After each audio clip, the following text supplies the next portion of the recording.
Hello everyone and welcome back to the channel. कैसे हो आप सभी? आई होप सब अच्छे होंगे और अच्छे से पढ़ाई कर रहे होंगे। हम इकोनॉमिक्स पढ़ रहे थे। हमने लास्ट वीडियो में देखा था इकोनॉमिक्स की कि इकोनॉमी और इकोनॉमिक्स के बीच का फर्क क्या होता है ना। हमने समझा था कि भाई इकोनॉमी को तुम क्या कह लो, प्रैक्टिकल कह लो, और इकोनॉमिक्स क्या हो गई, एक हमारी थ्योरी हो गई और वो थ्योरी का एक्शन हो गया इकोनॉमी। आज हम समझते हैं जो हम इकोनॉमिक्स थी उसकी ब्रांचेस के बारे में। एक होती है माइक्रो इकोनॉमिक्स और एक होती है मैक्रो इकोनॉमिक्स। माइक्रो का मतलब क्या होता है? स्मॉल। ठीक है, माइक्रो स्मॉल होता है और मैक्रो क्या होता है?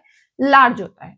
तो माइक्रो जो है वो हमारा माइक्रोज वर्ड से आया है, जो कि एक ग्रीक वर्ड है, और मैक्रो एक मैक्रोज वर्ड से आया है, वो भी क्या है? एक ग्रीक वर्ड है। इसका मतलब स्मॉल, इसका मतलब लार्ज।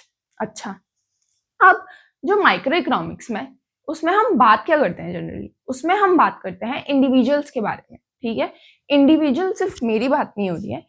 इंडिविजुअल तुम्हारा हाउस होल्ड हो सकता है, फर्म हो सकता है, इंडस्ट्री हो सकती है।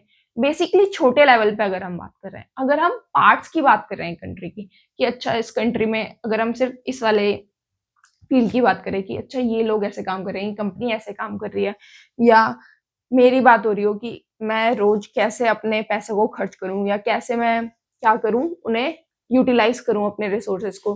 ठीक है, या कोई इंडस्ट्रीज की बात हो रही है, तो वो सब कहाँ जाता है? माइक्रो इकोनॉमिक्स में आ जाता है। हम सब चीजें छोटे लेवल पे समझ रहे हैं। ठीक, वहीं मैक्रो इकोनॉमिक्स में क्या हो जाता है? जब हम पूरी कंट्री की बात कर रहे हैं, पूरी इकोनॉमी की बात कर रहे हैं यहाँ पे, तो वहां हम पढ़ते हैं कि पूरी कंट्री में क्या हो रहा है, पूरी कंट्री का टोटल आउटपुट क्या है, पूरी कंट्री की इनकम क्या है। ठीक है, एग्रीगेट डिमांड क्या है, मतलब टोटल डिमांड क्या है कंट्री की। ओके, तो माइक्रो में हम क्या करते हैं? इंडिविजुअल लेवल पे बात करते हैं, और मैक्रो में पूरी कंट्री की बात करते हैं। यहाँ इंडिविजुअल से ये मत समझना कि सिर्फ एक ही की बात हो रही है, एक की भी होती है और एक से ज्यादा की भी हो सकती है। बेसिकली क्या है? पार्ट्स की बात हो रही है इकोनॉमी की, और यहाँ पे एग्रीगेट बात हो रही है। एग्रीगेट इनकम मतलब नेशनल इनकम क्या है, ठीक है, आउटपुट क्या है, अनएम्प्लॉयमेंट पूरे देश में, अगर हम अनएम्प्लॉयमेंट की बात करें, एम्प्लॉयमेंट की बात करें, इन्फ्लेशन की बात करें, तो इन्फ्लेशन भी कहाँ होगा? पूरी कंट्री में होगा। तो ये सब चीजें हम कहाँ पढ़ते हैं? हमारी मैक्रो इकोनॉमिक्स में पढ़ते हैं। अब जो माइक्रो इकोनॉमिक्स है उसको हम बोलते हैं प्राइस थ्योरी, और मैक्रो को हम बोल सकते हैं इनकम थ्योरी। अब माइक्रो इकोनॉमिक्स को प्राइस थ्योरी इसलिए बोलते हैं क्योंकि जो माइक्रो इकोनॉमिक्स है वो बेसिकली हमारे प्राइस के इर्द गिर्द ही घूमती रहती है, कि या तो ऐसा होगा कि प्राइस की वजह से क्या चेंजेस आए हैं, या चेंजेस डिमांड और सप्लाई की वजह से प्राइस में क्या चेंजेस आए हैं। मोस्टली हम प्राइस प्राइस आप माइक्रो इकोनॉमिक्स जब पढ़ोगे तो आप प्राइस वर्ड बहुत ज्यादा सुनोगे, प्राइस से रिलेटेड चीजें हम बहुत ज्यादा देखेंगे। माइक्रो इकोनॉमिक्स हमें बेसिकली ये बताती है कि अगर अगर कोई चेंज आया है तो उसके हिसाब से हमें कैसे एडजस्ट होना है, हमारे रिसोर्सेज को हम कैसे अलोकेट करें कि हमें क्या मिले, मैक्सिमम आउटपुट मिले। वहीं मैक्रो इकोनॉमी को हम इनकम थ्योरी कहते हैं। इनकम थ्योरी क्यों? क्योंकि हम पूरे देश की इनकम की बात कर रहे होते हैं, हम जीडी की बात कर रहे होते हैं, जीडीपी की बात कर रहे होते हैं। ठीक है, हम नेशनल इनकम वगैरह, आउटपुट, एम्प्लॉयमेंट, इन सब की बात करते हैं, तो वो कहाँ जाता है? मैक्रो इकोनॉमिक्स में आ जाता है। माइक्रो इकोनॉमिक्स में क्या होता है? माइक्रो इकोनॉमिक्स में हम लेते हैं एजम्पशंस। ठीक है, माइक्रो इकोनॉमिक्स में हम ये एज्यूम करते हैं कि मान लो अगर हम किसी फैक्टर्स की बात कर रहे हैं तो हम बाकी फैक्टर को क्या कर देंगे? कांस्टेंट रख देंगे। मतलब ऐसे समझो कि अगर मैं बात कर रही हूँ प्राइस और डिमांड की, ठीक है, कि प्राइस में चेंज होने से डिमांड में क्या चेंज आया, तो जितने भी बाकी के फैक्टर्स है ना, मैं उनको क्या कर दूंगी? कांस्टेंट मान लूंगी। जैसे कि पॉपुलेशन हो गई, या मेरा इंटरेस्ट हो गया किसी और चीज में, उन सबको मैं समझूंगी कि इनमें क्या है, कोई भी चेंज नहीं आ रहा है, सिर्फ प्राइस और डिमांड को ही देखूंगी कि इन दोनों में ही चेंज आ रहा है, बाकी चीजें क्या है, सब कांस्टेंट है।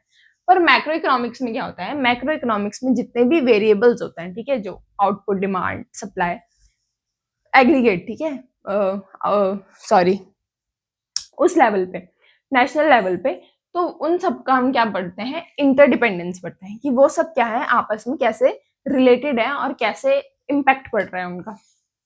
तो ये तो था माइक्रो इकोनॉमिक्स और मैक्रो इकोनॉमिक्स में डिफरेंस।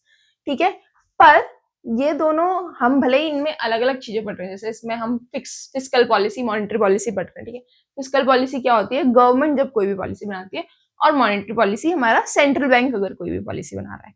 पर ये दोनों क्या है? आपस में इंटरडिपेंडेंट भी हैं। क्यों है ये दोनों आपस में रिलेटेड? अब देखो यार, ये अगर मैं मेरी बात कर रही हूँ, या मैं इंडस्ट्रीज की बात कर रही हूँ या मैं किसी चीज की बात किसी फर्म की बात कर रही हूँ, तो ये सब छोटी छोटी चीजें ही जो भी काम करेंगी, जो भी आउटपुट प्रोड्यूस करेगी, वही तो मैं नेशनल लेवल पे देखूंगी ना। जो यहाँ छोटे छोटे लेवल पे हो रहा है, इन्हीं से तो टोटल आउटपुट निकलेगा, और तभी मैं उसको कहाँ पढ़ पाऊंगी, अपने नेशनल लेवल पे पढ़ पाऊंगी, है ना। और मैक्रो इकोनॉमिक्स में अगर जैसे हम कोई भी पॉलिसी बना रहे हैं, ठीक है, मान लो गवर्नमेंट ने कोई भी पॉलिसी बनाई है, तो उसका इम्पैक्ट तो मुझ पे भी पड़ेगा, फर्म पे भी पड़ेगा, इंडस्ट्रीज पे भी पड़ेगा, सब पे पड़ेगा। ऐसा तो है नहीं ना कि बस ऊपर ही ऊपर से कुछ हो रहा है। इम्पैक्ट तो कहाँ पड़ेगा, लोअर लेवल पे भी पड़ेगा। इसको एक ऐसे एग्जांपल समझो कि अगर मान लो आरबीआई ने कोई पॉलिसी बनाई थी, ठीक है, आरबीआई ने क्या कर दिया, अपने इंटरेस्ट रेट बढ़ा दिए। इंटरेस्ट रेट मतलब कि पहले वो हमें लोन क्या दे रहा था, कम इंटरेस्ट रेट पे दे रहा था। पहले वो मुझे 2% पे लोन मिल जाता था। अब क्या हुआ, उन्होंने क्या कर दिया, अपने इंटरेस्ट रेट बढ़ा दिए। अब जैसे ही उन्होंने अपने इंटरेस्ट रेट बढ़ाए, मुझे 5% पे लोन मिल रहा है, ठीक है, तो अब वो किसके लिए है, पूरी कंट्री के लिए ही ये रूल है। ऐसा नहीं कि सिर्फ वो स्पेसिफिक जने के लिए, पूरी कंट्री के लिए रूल है। उसमें मैं भी आती हूँ, तुम भी आते हो, इंडस्ट्री भी आती है, फर्म भी आती है, तो हम सबके चॉइसेस पे भी इम्पैक्ट पड़ेगा। जैसे कि अगर कोई ओनर है, ठीक है, सॉरी कोई बिजनेस है, तो उसने इंटरेस्ट रेट बढ़ाया, तो अब उसको लोन क्या पड़ गया, महंगा पड़ गया। अब उसे वो चीज महंगी पड़ रही है, तो वो जो भी आउटपुट जनरेट करेगा वो उसके दाम भी बढ़ा देगा। अब उसे अपना पैसा भी तो निकालना है ना, निकालेगा ना, वो अपना प्रॉफिट भी तो निकालेगा, तो वो उसके दाम बढ़ा देगा। अब वो किसी चीज के प्राइस के दाम बढ़ाएगा। अगर मान लो वो बेच रहा था, तो मैं क्या कॉफी बेच रहा था, अब कॉफी के प्राइस बढ़ गए, तो जब मैं जाऊंगी कॉफी शॉप में, तो मुझे भी क्या मिलेगी, वो कॉफी अब महंगी मिलेगी। पहले 100 रुपए की मिल रही थी, अब मुझे मिल रही है 150 रुपए की। तो क्या हो गया, पॉलिसी कहाँ बनी, मैक्रो लेवल पे बनी, पर इम्पैक्ट किस पे पड़ा, सब पे पड़ा।